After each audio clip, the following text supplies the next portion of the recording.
And then, of course, there's Europe, which continues to, how can we put it, disappoint. Here's the leader of the UK Independence Party, Nigel Farage, summing things up for us. By any objective criteria, the euro has failed, and in fact there is a looming, impending disaster. You know, this deal makes things worse, not better.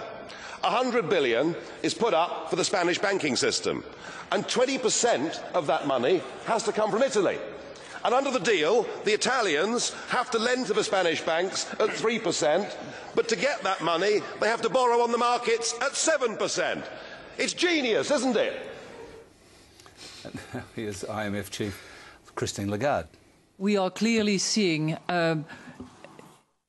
additional tension and acute stress applying to both banks and sovereigns in the euro area. The IMF believes that a determined and forceful move towards a complete European monetary union should be reaffirmed in order to restore faith in the system.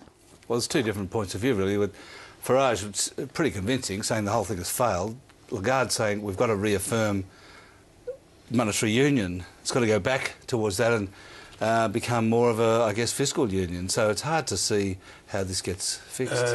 What I love, Alan, is that we are living on a diet of one-off events that are happening with the FOMC meeting or the G20 meeting or the Greek election, when really we've got a reminder this week that European PMI was down, Chinese PMI was below expectations.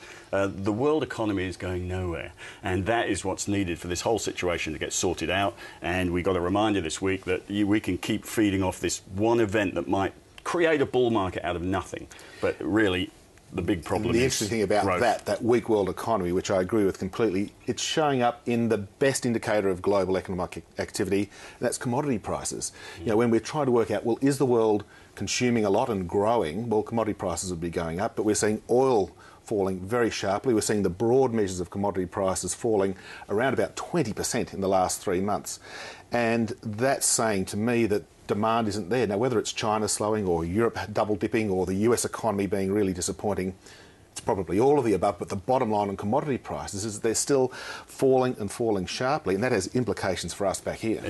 Interesting that a lot of brokers will always forecast the commodity prices holding up, and the average target price on BHP and Rio is 50% above the current share price.